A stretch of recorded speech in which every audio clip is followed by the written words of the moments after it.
Thank you, Roland. Thank you, Bob. Welcome, everybody. So I'm getting my second hip replaced in about 10 days, so I won't see you in February for much of it, so I'll try to pack in a month's worth into the day. I do solemnly swear that I will faithfully execute the office of President of the United States and will, to the best of my ability, preserve, protect, and defend the Constitution of the United States.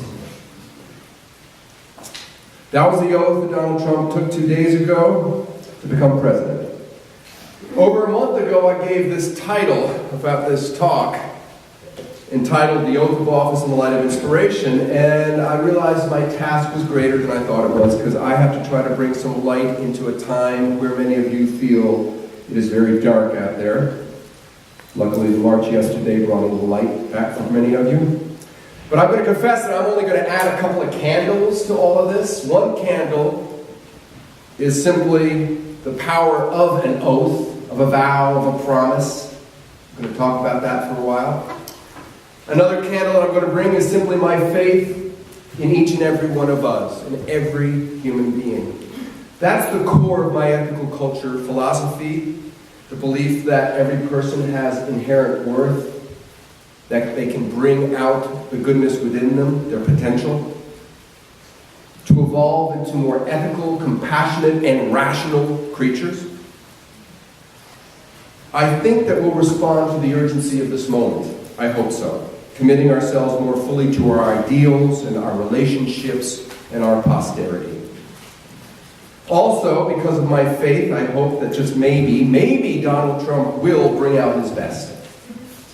Maybe all the pomp and circumstance yesterday, maybe simply the gravity of taking such a public oath will help him grow. I'm going to start by looking at what an oath is. An oath is a promise, isn't it? I mean, not a mundane promise, like I promise to get your book back next week. It's a solemn promise, a vow, a pledge. There's some question in my mind as to whether our new chief executive knows how to keep a promise. I mean, his commitments seem to shift with the wind. Promises seem like they're only worth honoring sometimes for him when it serves his interests.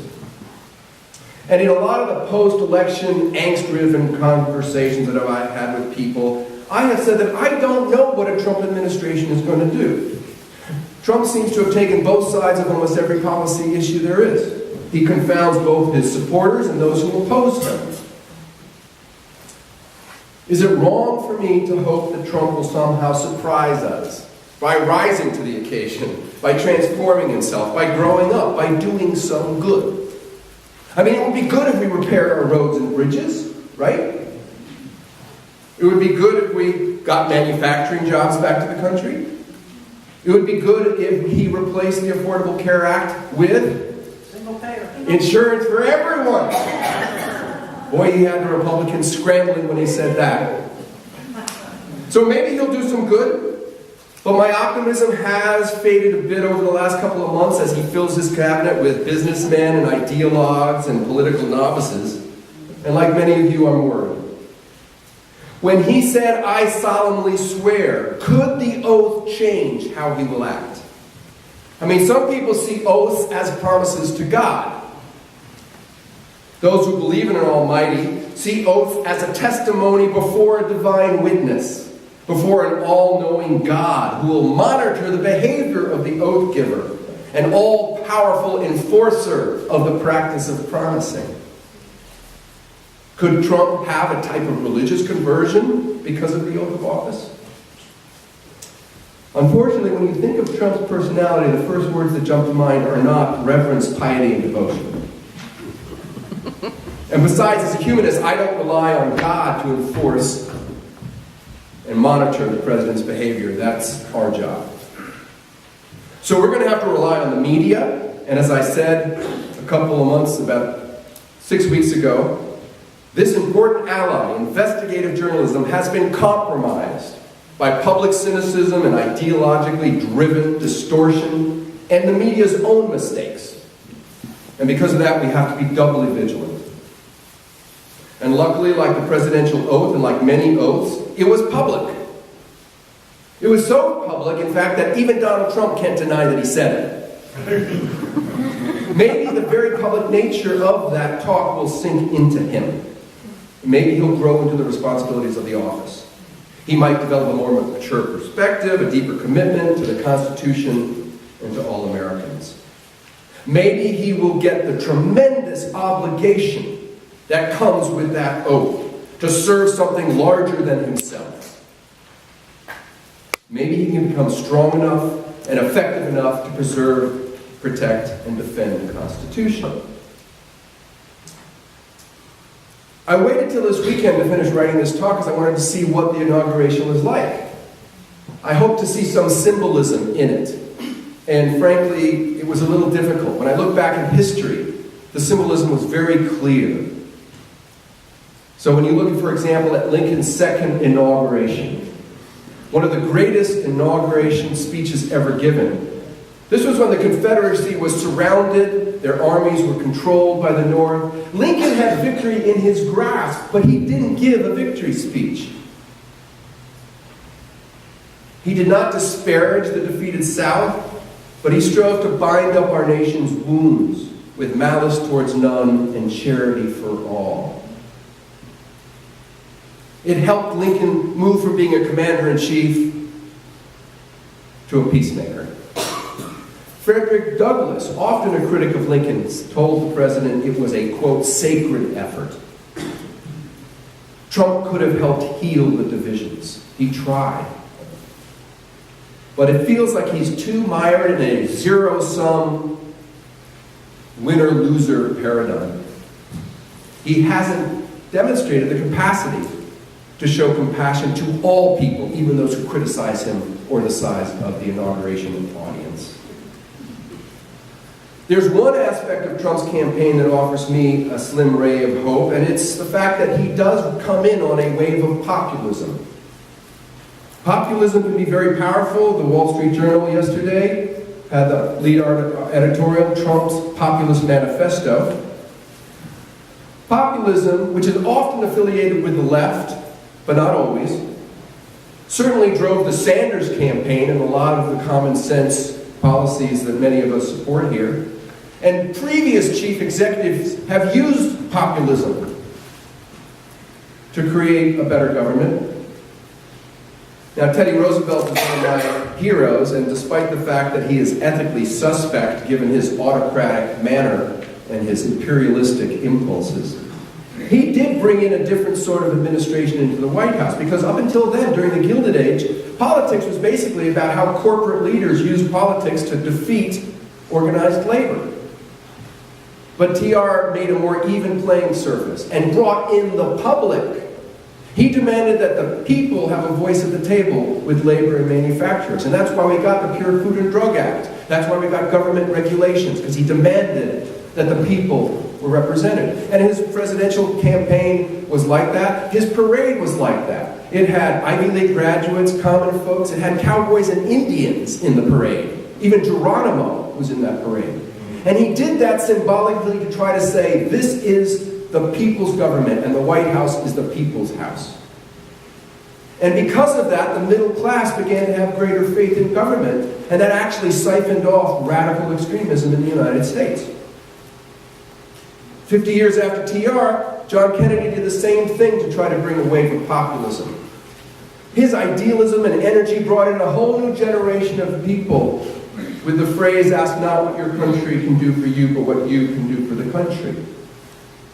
And an unprecedented number of young people joined into idealistic causes in the Peace Corps and the rest. Jimmy Carter was a populist. He wanted to be the people's president, and during the presidential parade, he got out of the limousine and walked for the first time, driving the Secret Service crazy. Well, Trump did a bit of that. He wants to be the people's president. And for those who elect him, he is a populist hero. But I looked at the inauguration, and what did I see? Small crowds, acknowledging that he has come into office with the lowest rating ever for a president.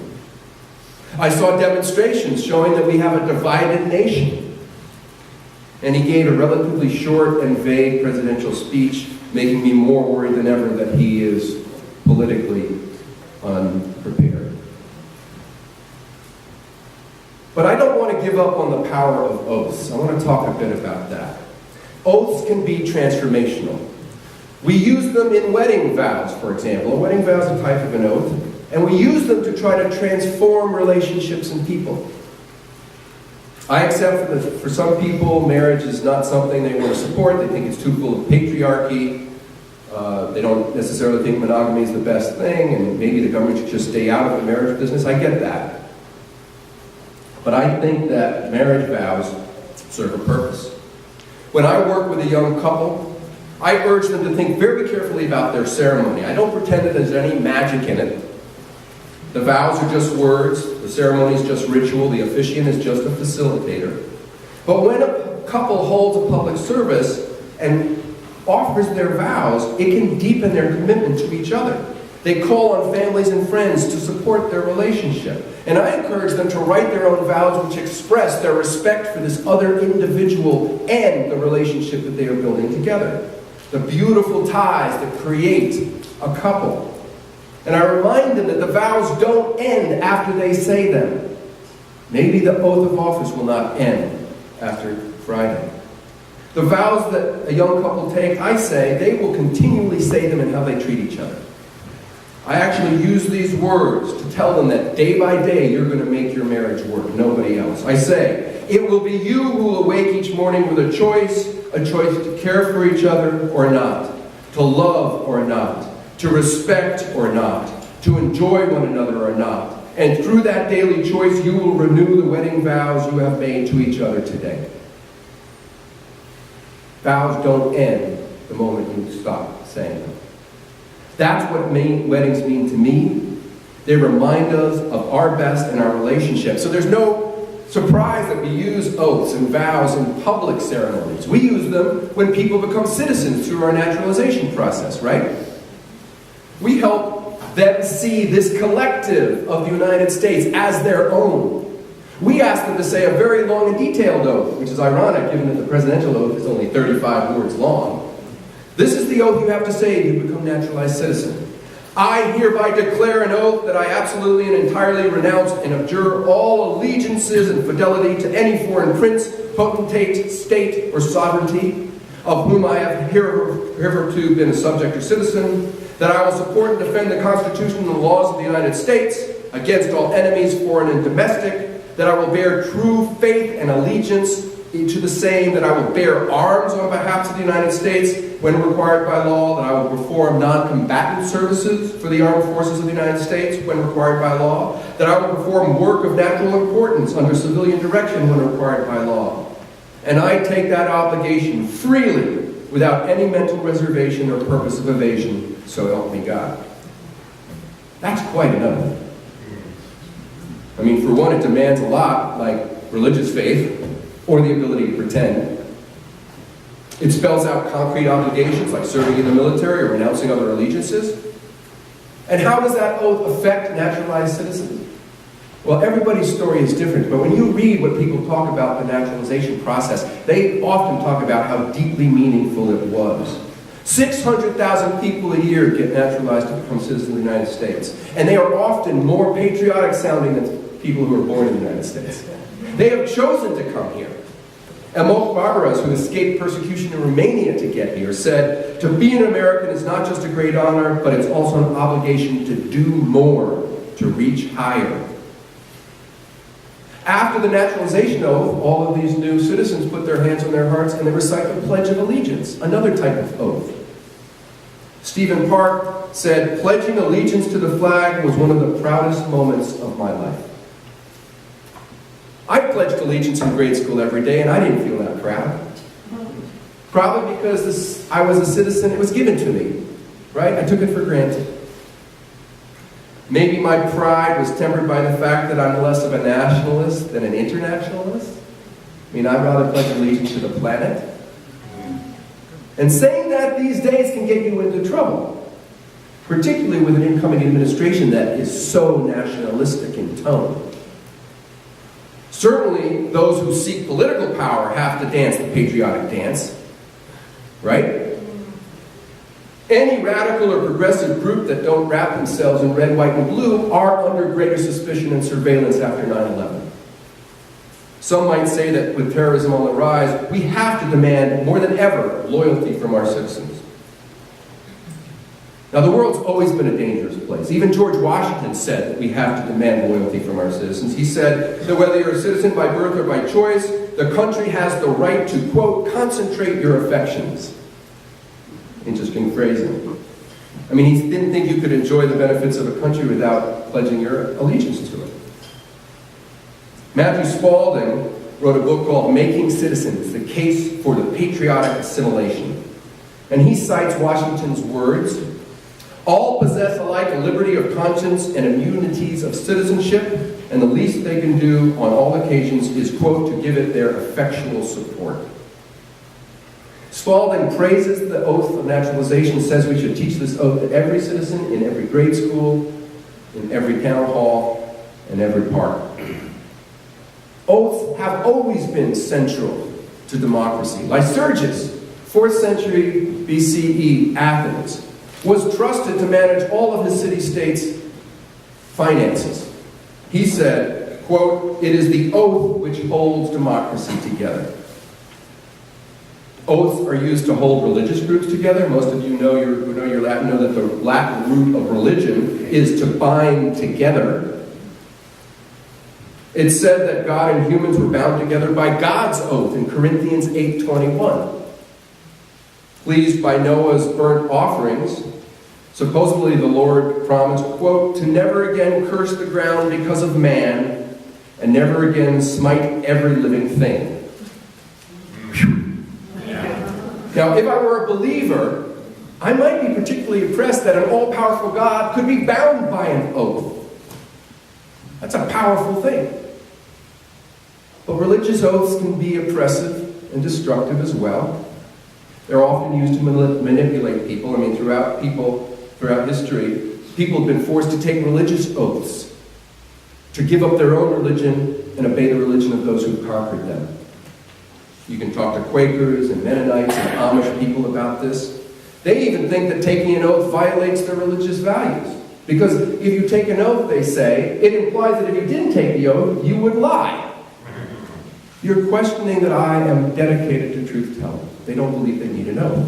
George Fox, a Quaker leader, was being brought to court because he wouldn't take an oath. And he challenged the judge. He said, find me in the Bible one place where Jesus or the apostles took an oath.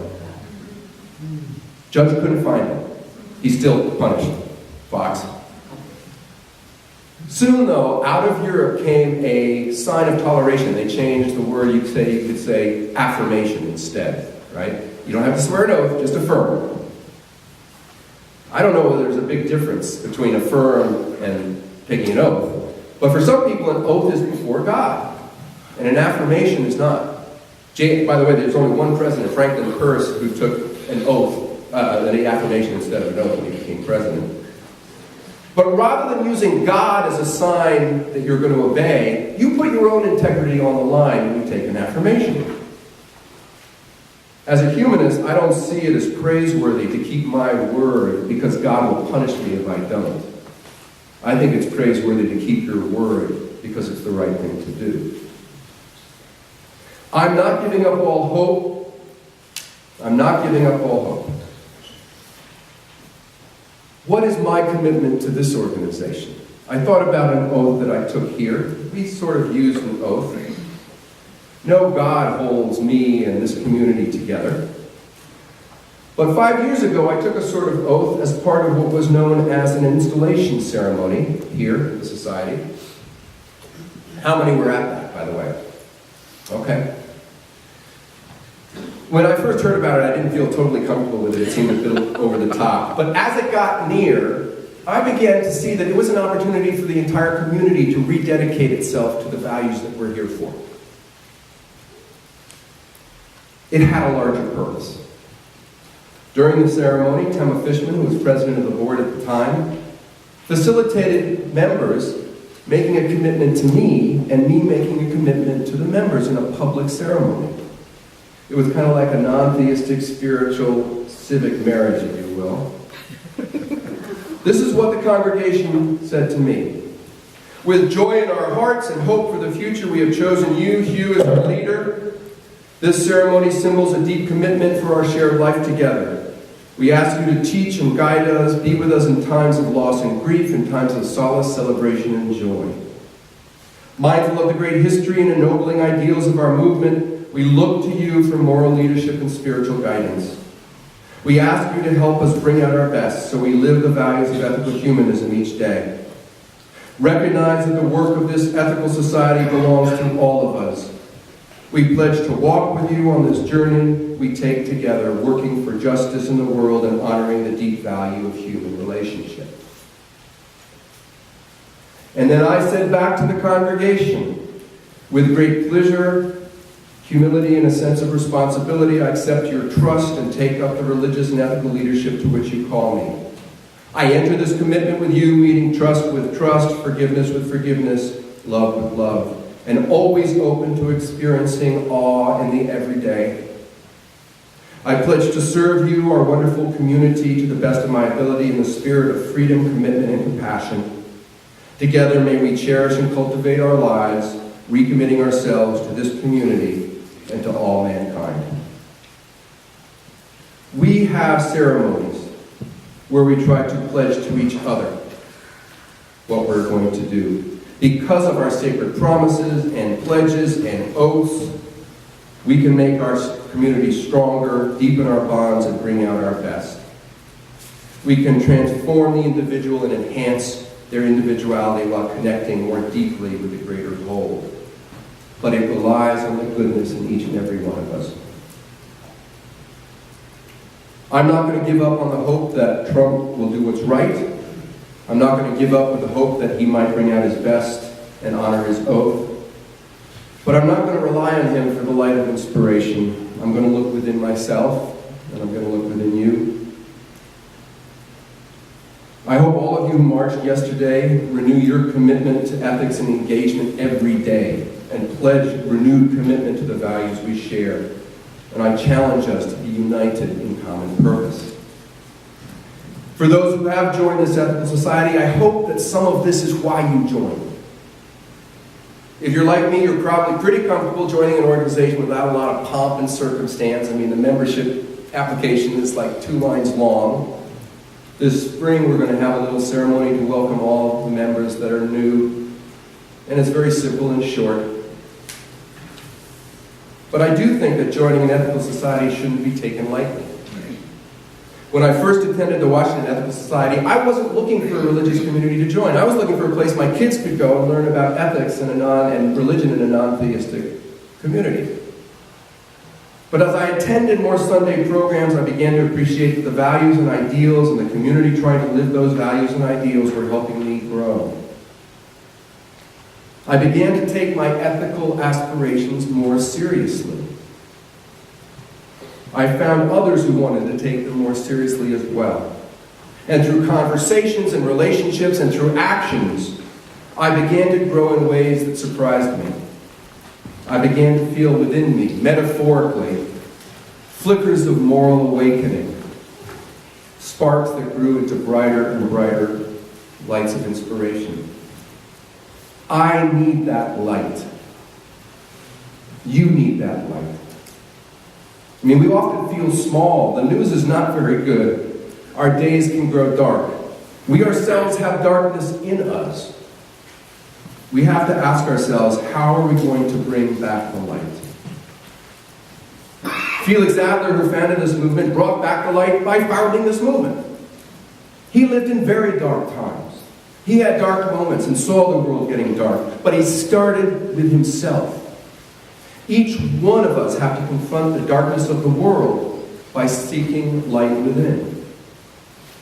In 1915, as the world was tumbling into catastrophic war, he wrote the following: "It matters not that we are rightly overwhelmed with a sense of our own inner darkness and unworthiness. We are nevertheless to press through the darkness, to tend in the direction of the light. We are to overcome our blindness and become seeing, not through the touch of some magical personality outside of us, but through the craving for a light from within ourselves. The change from moral death into moral life is to be accomplished through the act of creating a new moral ideal, which we in our age need.